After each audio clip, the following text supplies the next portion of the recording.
è vero, è sacrosanto che ci devono essere le condizioni per fare una campagna elettorale.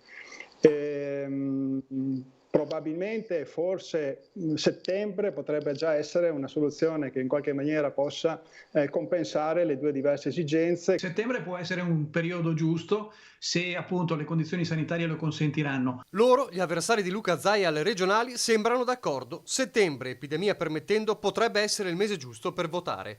La finestra del governo è chiara, tra il 15 ottobre e il 15 dicembre, ma fin da subito Zaia ha espresso il suo malumore. A mio avviso è impraticabile, ma lo è da un punto di vista sanitario. Noi abbiamo ormai quasi certezza che comunque ci sarà un ritorno del virus in autunno, punto.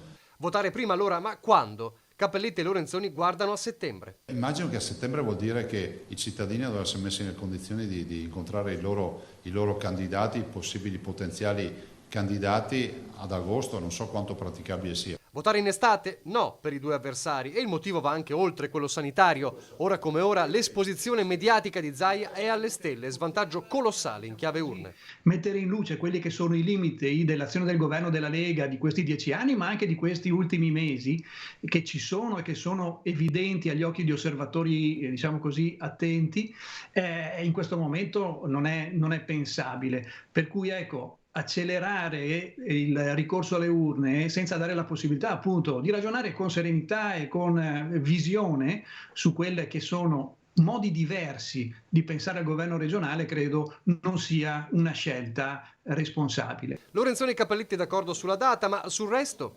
In questa campagna elettorale mai partita e sospesa, gli scenari potrebbero cambiare. Ipotesi alleanza tra centrosinistra e grillini? La porta è sempre aperta, il percorso che abbiamo iniziato con il Veneto che vogliamo è un percorso di grande apertura verso i contenuti. Ben venga se riusciamo ad avere un progetto comune. Ma Cappelletti quella porta la chiude. Noi siamo nati proprio come movimento di protesta inizialmente, poi di proposta di un'alternativa rispetto a un sistema che cambiava continuamente, con la difficoltà quindi di riconoscersi in una maggioranza, in una posizione che non era in grado di fare opposizione, in Veneto in particolar modo tra gli attivisti, tra i simpatizzanti, tra gli iscritti al Movimento 5 Stelle è prevalso in maniera sostanziale la posizione di correre da soli